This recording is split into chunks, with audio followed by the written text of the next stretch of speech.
رسوله الكريم أما بعد فأعوذ بالله من الشيطان الرجيم بسم الله الرحمن الرحيم إن الذين آمنوا وعملوا الصالحات سيجعل لهم الرحمن ودا آمنت بالله صدق الله العظيم وبلغنا رسوله النبي الأمين الكريم ونحن على ذلك لمن الشاهدين والشاکرین والحمد للہ رب العالمین۔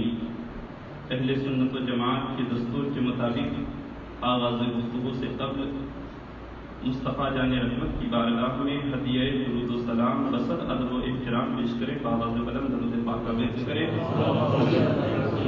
اللہ رب محمد صلی اللہ علیہ وسلم نحن عباد محمد صلی اللہ علیہ وسلم صلوا علیہ وسلم صلاۃ و سلام علیک یا رسول اللہ۔ بڑا ہی پیارا شعر، بڑا ہی اچھا پیغام ڈاکٹر اشفاق صاحب نے اپنے منظوم بارگاہ امین شریعت میں جو انہوں نے خراج عقیدت پیش کی کہ مسلک اعلیٰ حضرت پہ سختی سے قائم رہو، اور یہ وصیت آخری ہے حضرت صدین کی۔ میری معلومات کے مطابق یہ حضور امین شریعت کی یقیناً آخری تحریر تھی جو پیغام رضا ممبئی کے شمارے میں کی پیشانی میں شائع ہوا تھا۔ حضرت کی وہ تحریر کہ مسلک اعلیٰ حضرت ہمارے بزرگوں کا پسندیدہ نعرہ ہے، اس سے مخالفت یا اس سے نفرت یہ شیطانی وسوسے سے کم نہیں۔ یہ حضرت کی آخری تحریر جو حضرت نے اپنے دستے مبارک سے لکھا تھا، اور وہی تحریر پیغام رضا ایک میگزین، ایک شمارہ بمبئی سے جاری ہوتا ہے، تو اسی پیشانی اس کی سر برس پر یہ عبارت لکھی ہوئی تھی۔ اور یقیناً اس تحریر کے ذریعے سے حضور امین شریعت نے اپنے چاہنے والوں کو، اپنے ماننے والوں کو، اپنے مریدین اور معتقدین کو اور اہل سنت و جماعت کو یہ پیغام دیا کہ اسی میں عافیت، اسی میں بھلائی ہے کہ اگر مسلک اعلیٰ حضرت کے دامن سے وابستہ رہے تو آپ کی دنیا بھی کامیاب نظر آئے گی اور آخرت بھی کامیاب نظر آئے گی۔ اس لیے کہ مسلک اعلیٰ حضرت میں صدیق کی صداقت بھی ہے، فاروق کی عدالت بھی ہے، عثمان غنی کی سخاوت بھی ہے، مولائے کائنات کی شجاعت بھی ہے، امام حسین کا اعلان حق بھی ہے، شیخ عبدالحق محدث دہلوی اور مجدد عہد ثانی کی بے باک تعلیمات بھی ہے۔ خود میرے اعلیٰ حضرت فرماتے ہیں کہ صدق و عدل و کرم و ہمت میں 400 شہرے ہیں ان چاروں کے، کیسے آقاؤں کا بندہ مرضا بول والے میرے سرکاروں کے۔ تو اللہ رب کریم کا یہ بڑا ہی احسان ہے، یہ اس کا کرم ہے کہ اس نے دین اسلام کی حفاظت کی ذمہ داری اپنے دست قدرت میں لے رکھی ہے۔ جب جہاں اور جیسی ضرورت ہوتی ہے اللہ رب کریم کوئی نہ کوئی وہاں انتظام فرما ہی دیتا ہے۔ بدعقیدگی کی تیرگی میں خوشعقیدگی کی شمع جلانے کے لیے، ظلم کے اسٹیج سے انصاف کا نعرہ لگانے کے لیے، آزاد خیالی اور صلح کلیت کی تیز اور تند ہوا میں سنیت کا چراغ جلانے کے لیے، اسی طرح بدعملی، بدذوقی، بدفہمی کو خوش عملی، خوش ذوقی اور خوش فہمی کے آبشار سے سرشار کرنے کے لیے اللہ رب کریم کوئی نہ کوئی انتظام فرما دیتا ہے۔ میرے بھائیوں، یہ زمانہ حضور موجودہ جو چھتیس گڑھ ہے، جو اس وقت جب حضور امین شریعت سن 1963 عیسوی میں اس علاقے چھتیس گڑھ میں تشریف لائے تھے، تو یہ چھتیس گڑھ مدھیہ پردیش میں تھا۔ تو یہاں کے مسلمان اسلامی اقدار و شعار سے کافی دور تھے۔ یہاں مسلمان تو تھے لیکن انہیں یہ معلوم نہیں تھا کہ ضروریات دین کیا ہے، ضروریات اسلام کیا ہے، ضروریات مذہب کیا ہے۔ بحیثیت مسلمان، ایک مسلمان ہونے کی حیثیت سے ہمیں کیا کرنا چاہیے اور کیا نہیں کرنا چاہیے۔ اسلام، ایمان آتا ہے تو جاتا بھی ہے، اور جب چلا جائے تو اسے واپس لانے کی صورت کیا ہوتی ہے۔ ان تمام اسرار و رموز سے، ان تمام علوم و فنون سے یہاں کے مسلمان بظاہر ناواقف تھے۔ اس کا صاف مطلب یہ ہوا کہ یہاں تعلیمات اسلامی کی کرن نہ تھی، ہدایات دینی کا اجالا نہ تھا، نظریات کی نکھرتی چاندنی نہ تھی، بلکہ سب سے گھال میل، سب سے رابطہ تعلق اور سب کو اچھا سمجھنے والا نظریہ پورے سماج میں حلول کیے ہوئے تھا، پورے سماج میں داخل ہو چکا تھا۔ ایسے عالم میں جو کفر کو ایمان سے، جو نور کو ظلمت سے، جو اندھیرے، جو روشنی کو اندھیرے سے، جو حق کو باطل سے اور ایمان کو شرک سے چھاٹ کر کے الگ کر دے، بظاہر ایسا کوئی رہنمائے کامل نظر نہیں آ رہا تھا۔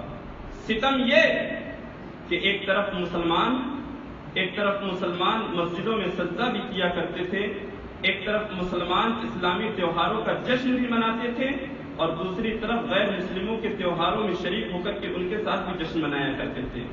ایسے جہالت کے اندھیروں میں، ایسی ظلمت اور بدعات و منکرات کی تاریکیوں میں لوگ گھرے ہوئے تھے۔ ایسے عالم میں نہ جانے کس دل درد مند نے اللہ رب کریم کی بارگاہ میں دعا کی کہ اجابت نے بڑھ کر کے گلے سے لگا لیا۔ باب اجابت سے اس کی دعا ٹکرا گئی، اور وہ کانکیر جو اس وقت بہار ہی بہار ہے، اس وقت اور آج جو ضلع کی حیثیت ایک ڈسٹرکٹ کی حیثیت رکھتا ہے، وہ اس وقت ضلع بستر میں تھا، اور میں سمجھتا ہوں کہ اس کی حیثیت ایک گاؤں یا ایک قصبے کی رہی ہوگی۔ اسی کانکیر کی سرزمین سے جامع مسجد کانکیر کے لیے ایک خطیب و امام کا عریضہ نامہ بارگاہ مفتی اعظم میں پہنچتا ہے۔ مفتی اعظم کی بارگاہ میں وہ عریضہ نامہ، وہ خط پہنچتا ہے۔ مفتی اعظم خط کو ملاحظہ فرماتے ہیں۔ میں سمجھتا ہوں کہ مفتی اعظم نے خط کی زیری لہروں میں، خط کی عبارت میں، خط کی سطر میں چھتیس گڑھ اور اطراف چھتیس گڑھ کے سماجی اور معاشرتی ماحول کا جائزہ لے لیا تھا، ماحول کو ملاحظہ کر لیا تھا۔ تبھی تو مفتی اعظم نے اس علاقے چھتیس گڑھ کے لیے جس خطیب و امام کا انتخاب فرمایا تھا، وہ انتخاب بھی مفتی اعظم کی بڑی کرامت ہے۔ ایسی کرامت کہ جس نے علاقے کی تقدیر بدل دی، جس نے علاقے کی کایا پلٹ دی، وہ کرامت جدھر سے گزر گیا تو ادھر برکاتی الہیہ کی بہاروں سے چمن بن گیا۔ وہ کرامت جدھر سے نظر التفات اٹھا کر کے دیکھ لیا تو ادھر بگڑے ہوئے مقدر سنور گئے، جدھر نگاہ اٹھا کر کے دیکھ لیا ادھر کامرانیوں کا سویرا ہو گیا۔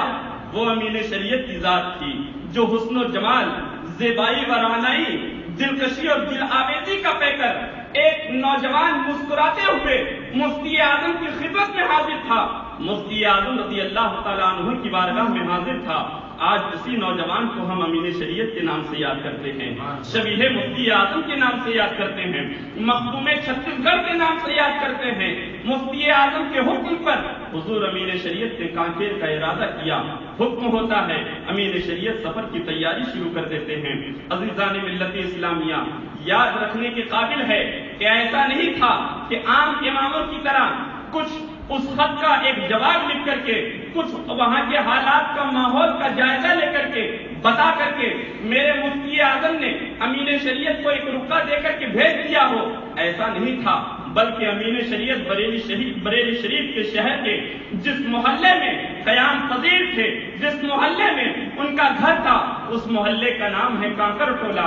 میرے مفتی اعظم نے کانکر ٹولہ سے کانکیر تک کی مکمل رہنمائی فرما دی، اور اس خواب کے تعلق سے امین شریعت نے یہاں جتنے حاضر ہیں، کئی احباب کو میرے امین شریعت نے بتایا ہے، اس خواب کے تعلق سے جس کا ذکر انہوں نے اپنی تحریروں میں بھی کیا، اپنی تقریروں میں بھی کیا۔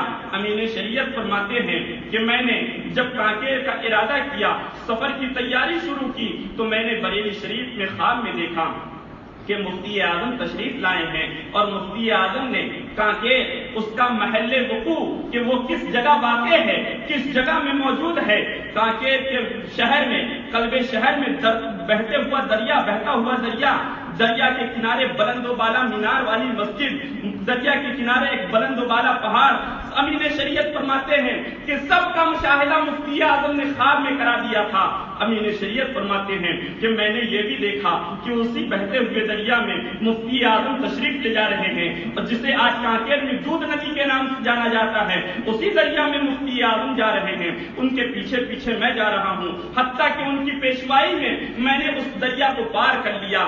امین شریعت فرماتے ہیں کہ میری حیرت کی انتہا نہ رہی جب میں کانکیر پہنچا اور اس علاقے کا مشاہدہ کیا، تو خواب کے سارے مناظر میری نگاہوں میں تیرنے لگے، میری نگاہوں کے سامنے آنے لگے کہ ارے یہ تو وہی شہر ہے جسے مفتی اعظم نے خواب میں دکھا دیا تھا، یہ تو وہی دریا ہے، وہی ساحل ہے، وہی پہاڑ ہے، وہی بلند و بالا مینار والی مسجد ہے جن کا مشاہدہ تو میں نے خواب میں ہی کر دیا تھا۔ میرے بھائیوں، کہنے کو تو یہ خواب ہے، لیکن میرا وجدان یہ بولتا ہے کہ مفتی اعظم نے دریا پار کرا کر کے امین شریعت کی مشکل کو آسان کر دیا اور اشاروں میں پیغام دے دیا کہ سپتین میاں گھبرانا نہیں، پریشان ہونے کی ضرورت نہیں ہے، دین کے راستے میں آنے والی پریشانیوں سے گھبرانا نہیں، تمہارا بیڑا پار لگانے کے لیے میری توجہ اور میری باطنی رہنمائی ہمیشہ تمہارے ساتھ رہے گی، تمہاری ساتھ رہے گی۔ مفتی اعظم کو یہ احساس تھا کہ چھتیس گڑھ اور علاقہ اطراف چھتیس گڑھ میں سنیت کے جہالت کی تاریکیوں میں سنیت کا چراغ جلانا آسان نہیں ہے، رب کی نافرمانیوں سے رخ موڑ کر کے فرما برداری پر لگا دینا بہت کٹھن کام ہے، مگر مفتی اعظم فرماتے ہیں اے وقت کے امین شریعت، اے سپتین میاں گھبرانا نہیں، میں نے چھتیس گڑھ کے بدعقیدگی اور بدعملی کے دریا کو پار کرنے کی تمہیں ہمت اور شعور دے دیا ہے، تم کامیابی اور کامرانی کے ساتھ آگے بڑھتے جاؤ، سربلندی اور سرفرازی کا مدعا جافزہ تمہارے انتظار میں ہے۔ میرے بھائیوں، وہ امین شریعت کی ذات تھی۔ اس خواب کی مچلتی ہوئی تعبیر یہ ہے کہ تقریباً 53-54 سال کا عرصہ اس علاقے میں امین شریعت رہ کر کے سنیت اور آفتاب و مہتاب کے روشن ستارے بن کر کے چمکتے اور دمکتے رہے۔ 53-54 سال کے عرصے سے پہلے جب اس علاقے میں امین شریعت نے خواب آنکھ کھولی تھی، اس علاقے میں اپنا تبلیغی سفر شروع کیا تھا، تو جیسا کہ ابھی ذکر ہوا کہ یہاں کے مسلمانوں کی حالت ناقابل ذکر تھی، لیکن جب 54 سال کے بعد آنکھیں بند کی ہے تو الحمدللہ پورا کا پورا علاقہ سنیت کی بہار نظر آ رہی ہے۔ آج پورے ہندوستان کا آپ سروے کر لیجئے، پورے ہندوستان کا جائزہ لے لیجئے، پورے ہندوستان کے صوبوں اور اسٹیٹ کا جائزہ لے لیجئے، الحمدللہ یہ شرف و امتیاز ریاست چھتیس گڑھ کو حاصل ہے کہ جہاں سنی غالب اکثریت میں موجود ہے، جہاں سنیت کی تعداد زیادہ ہے۔ یہ سب حضور امین شریعت کی قدموں کی برکت اور ان کی بے لوث اور بے ریا خدمت کی برکت کا نتیجہ ہے۔ امین شریعت کی زندگی، ان کی ذات میں اسلاف اکرام کی خصوصیات پائی جاتی تھی، مفتی اعظم کے مشابہ تھے۔ امین شریعت صورتاً بھی اور سیرتاً بھی امین شریعت مفتی اعظم کے عکس جمیل تھے۔ امین شریعت کو دیکھ کر کے مفتی اعظم یاد آتے تھے اور مفتی اعظم کو دیکھ کر کے غوث اعظم کی یاد تازہ ہو جائے۔ امین شریعت کو دیکھ کر کے مفتی اعظم کی تصویر نگاہوں میں تیرنے لگتی تھی اور مفتی اعظم کو دیکھ کر کے غوث اعظم کی شباہت نگاہوں میں چھلملانے لگتی تھی۔ امین شریعت گویا کہ امین شریعت کی ذات میں مفتی اعظم اور غوث اعظم کے عکس دیکھے جا سکتے تھے، اور ان تینوں بزرگوں کی قبولیات کا دائرہ الگ الگ تھا۔ غوث اعظم کو اللہ نے اپنے فضل سے، رسول اللہ کی نظر عنایت سے غوث اعظم کو بھی مقبولیت عامہ حاصل تھی، ہر دم ان کے قرب میں مخلوق خدا کا ہجوم رہا کرتا تھا، اور غوث اعظم کے فیضان سے مفتی اعظم کو بھی قبولیت عامہ حاصل تھی۔ جدھر مفتی اعظم گزر جاتے پر مخلوق خدا پروانہ بار ان پر نثار ہو جایا کرتی تھی، اور مفتی اعظم کے کرم کے سائے میں امین شریعت کو بھی مقبولیت عامہ حاصل تھی۔ جدھر گزر جاتے امین شریعت، روشنی ان کے پیچھے پیچھے ہوتی، حاجت مندوں اور ضرورت مندوں کی بھیڑ ہمہ وقت ان کے حضور دیکھی جاتی۔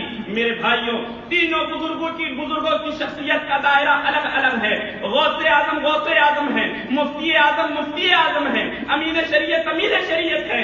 غوث اعظم کی شان یہ ہے کہ سارے افتاب جہاں کرتے ہیں کعبے کا طواف، کعبہ کرتا ہے طواف گرے والا تیرا۔ مفتی اعظم کی شان یہ ہے کہ ڈھونڈتے ڈھونڈتے اس دہر میں تھک جاؤ گے، ایسا مرشد نہ زمانے میں کہیں پاؤ گے۔ اور امین شریعت کی شان یہ ہے کہ رہا ان کا ہر لمحہ سنت کا پیکر، قتیل محبت کو ڈھونڈے کہاں۔ وہ امین شریعت کی ذات تھی جو صداقت اور حقانیت کی ایسی روشن کتاب تھے کہ جسے دیکھنے کے بعد خدا یاد آ جائے اور جسے پڑھنے کے بعد دلوں کے بند دروازے خود بخود کھل جائیں۔ وہ امین شریعت کی ذات تھی جو خلفائے راشدین کی درخشندہ تدبیر تھے، جو سلف صالحین کی تفسیر تھے، جو ائمہ اسلام کی تفسیر تھے، جو اولیاء اللہ کی برکت و فیضان کے جلوہ زیبا تھے۔ وہ امین شریعت کی ذات تھی جو ایک ایسے روحانی ڈاکٹر تھے کہ جنہوں نے لاکھوں بیماروں کے عیوب و امراض کو دیکھ کر کے ان کا اس طرح علاج فرما دیا کہ اب وہ بدعقیدگی اور بدعملی کے مہلک جراثیم سے نجات پا کر کے صحیح معنوں میں مومن بن گئے۔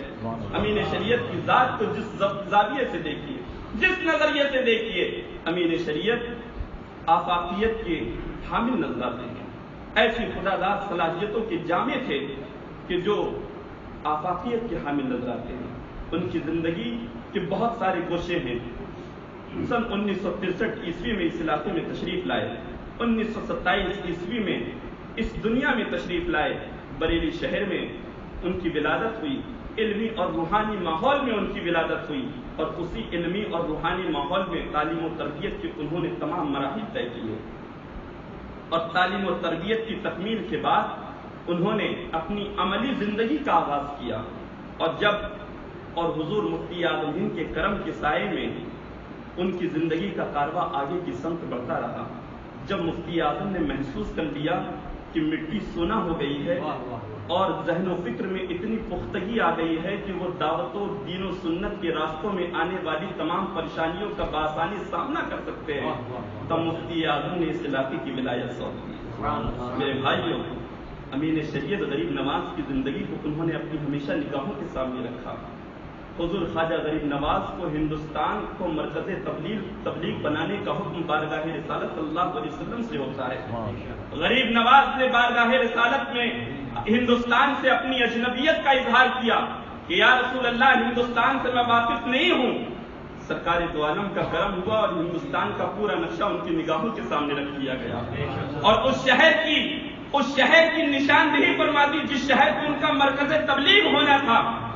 حضور غریب نواز نے نبوی اجالوں کے سائے میں اپنا تبلیغی سلسلہ شروع کیا، تبلیغی سفر شروع کیا، اور اس طرح وہ ہندوستان تشریف لائے اور اپنے حسن تبلیغ کی تلوار سے ہندوستان کے کفر کی شہ رگ کاٹ دی۔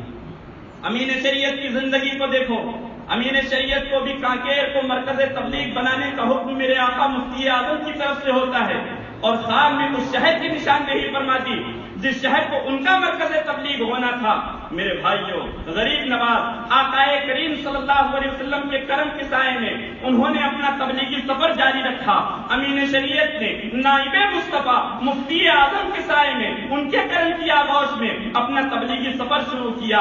اب ان کا مرکز تبلیغ کفر و شرک کی غلاظتوں میں ڈوبا ہوا تھا، غریب نواز کا مرکز تبلیغ کفر و شرک کی غلاظتوں میں ڈوبا ہوا تھا، امین شریعت کا مرکز تبلیغ بدعت و منکرات کی غلاظتوں میں ڈوبا ہوا تھا۔ اجمیر میں کفر ہی کفر تھا، لیکن اس علاقے چھتیس گڑھ میں اسلام بھی تھا، کفر بھی تھا، لیکن اسلام اور کفر میں کوئی تمیز نہ تھی۔ جیسا کہ ابھی میں نے ذکر کیا کہ مسلمان اپنے اسلامی تہواروں کا جشن بھی مناتے تھے، غیروں کی محفل میں بھی شریک ہو جایا کرتے تھے، ان کی زبان سے ایسے کلمات ادا ہو جایا کرتے تھے جس سے ان کو خود معلوم نہیں ہوتا تھا کہ وہ اسلام سے خارج ہو چکے ہیں، ایمان سے خارج ہو چکے ہیں، ایمان میں واپس آنے کے لیے کیا صورت ہوا کرتی ہے، ان تمام چیزوں سے یہاں کے لوگ ناواقف تھے۔ حضور خواجہ غریب نواز نے اپنے حسن اخلاق سے کفر کی تاریکیوں کو دور کیا اور سینوں کو منور کر دیا۔ امین شریعت نے بھی اسلامی اخلاق و عادات سے بدعات و منکرات کی تاریکیوں کو دور کیا اور پیشانیوں کو منور کر دیا۔ امین شریعت نے غریب نواز کی زندگی کو ہمیشہ اپنی نگاہوں کے سامنے رکھا، اور ایک غلام خواجہ ہونے کی حیثیت سے انہوں نے اسلام کے چہرے پہ پڑی ہوئی دھول کو اس طرح صاف کر دیا کہ تھوڑے ہی دنوں میں اسلام کا گرد آلود چہرہ چودھری کے چاند کی طرح چمکنے لگا۔ یہی تو وجہ ہے کہ پورے اسٹیٹ میں الحمدللہ سنی غالب اکثریت میں موجود نظر آتے ہیں۔ یہ کیا ہے؟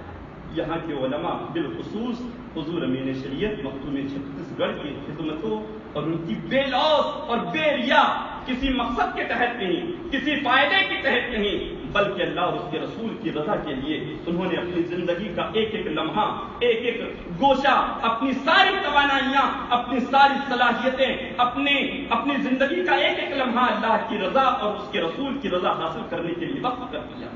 میرے آقا امین شریعت نے بہت ساری قربانیاں پیش کی اور ان کی بے شمار کرامتیں بھی ہیں۔ وقت کی نزاکت کو ملحوظ رکھتے ہوئے اپنی تقریر میں یہی ختم کرتا ہوں۔ بس امین شریعت نے جو پیغام دیا مسلک اعلیٰ حضرت ہمارے بزرگوں کا پسندیدہ نعرہ ہے، اور اس سے مخالفت یا اس سے نفرت شیطانی وسوسوں سے کم نہیں ہوئی۔ ان کے پیغام کو اپنے سینے سے لگا کر رکھیے، اور ان کے پیغام پر عمل کریے. یہی ان سے محبت کی سچی عقیدت کی دلیل ہے. انہوں نے نوجوانوں کی قومی اتحاد کی انہوں نے دعوت دی, نوجوانوں کو ترغیب دی کہ نوجوانوں, جب تک امت مسلمہ میں نوجوان زندہ رہے تب تک امت کامیابیوں سے ہمکنار ہوتی رہی, تب تک ہر میدان میں اپنے وجود کا احساس دلاتی رہی. لیکن جہاں ہمارے نوجوان عیش پرستی, آرام طلبی اور بے مقصد کی زندگی کے مرض میں مبتلا ہوئے, تب سے ذلت, پستی اور ناکامیاں مسلمانوں کا مقدر بن کر کے رہ گئی ہے. آپ یہ کہہ سکتے ہیں کہ مولانا نوجوانوں میں ایسا کیا ہے کہ قوم کا عروج اور زوال ان سے وابستہ ہے؟ تو میں کہوں گا کہ کسی بھی قوم اور ملک کی ترقی میں نوجوانوں کا کردار ریڑھ کی ہڈی کی حیثیت رکھتا ہے. نوجوانوں کی مثبت فکر اور صالح مزاج کے بغیر کوئی بھی قوم اور کوئی بھی ملک ترقی کی منزلیں طے نہیں کر سکتی ہے. نوجوان بلند عزائم کے مالک ہوا کرتے ہیں. نوجوانوں میں وہ طاقت ہوا کرتی ہے کہ میدان کارزار میں شکست کو فتح سے تبدیل کرنے کی قوت ان کے اندر موجود ہوتی ہے. اپنے زور بازو سے ملت کی بدحالی کو خوشحالی میں بدل سکتے ہیں.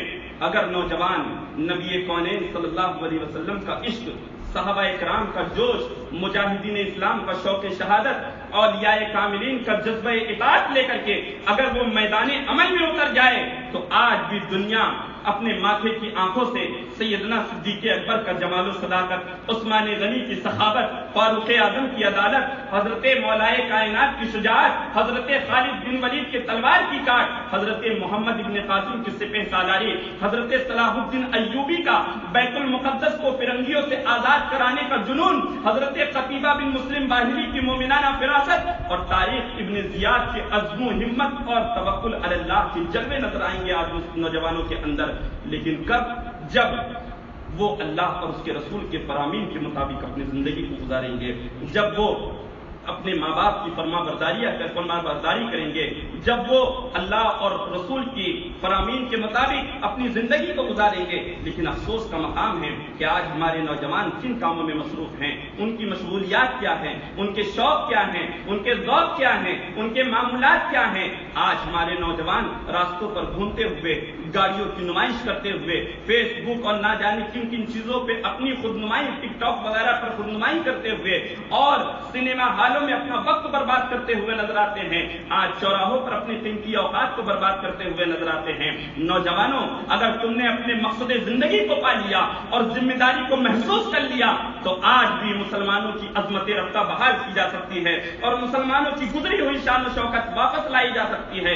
لیکن شرط یہ ہے کہ تمہیں اللہ اس کے رسول کے فرامین کے مطابق زندگی گزارنا ہوگا. امین شریعت فرماتے ہیں تم ہی غالب, تم ہی منصور, تم ہی ہو حاکم. اے مسلمانوں, ہر مقام پر تم ہی غالب رہو گے. اے مسلمانوں, ہر مقام پر تم حاکم بن کر کے رہو گے. اے مسلمانوں, ہر مقام پر تمہیں کامیابی اور فتح و کامرانی حاصل ہوگی. لیکن کب؟ شرط یہ ہے تمہیں ایمان میں یکجائی ہو, تم سچے مسلمان بن جاؤ, کامیابی تمہارے قدموں میں تمہارے قدموں میں رہے گی. پھر دیکھو باران رحمت بن کر کے اللہ کی رحمت تم پر برس پڑے گی. وہی کائنات ہوگی, وہی بادشاہت ہوگی, وہی تخت ہوگا, وہی تاج ہوگا, وہی عزت ہوگی, وہی شرافت ہوگی, بشرطے کہ تمہیں بدلنا ہوگا. اللہ رب کریم کی بارگاہ میں دعا ہے کہ اللہ تعالیٰ ہمیں توفیق عمل عطا فرمائے, اپنے بزرگوں کے نقش قدم پر چلنے کی توفیق عطا فرمائے. حضور امین شریعت نے جو ہمیں پیغام دیا ہے, انہوں نے جو کہہ کر کے بتایا اور کر کے بتایا اور عمل کر کے بتایا ہے, الحمدللہ ان تمام طور طریقے کو آپ کی نگاہوں نے ملاحظہ فرمایا ہے. تو ان طریقے کو اپنی زندگی میں ڈھالنے کی کوشش کیجئے, یہی سچی محبت کی دلیل ہے. بالخصوص نمازوں کی پابندی کیجئے. اللہ رب کریم ہم سب کو مسلک اعلیٰ حضرت پر قائم رہنے کی توفیق عطا فرمائے. آمین. وما علینا الا البلاغ. السلام علیکم.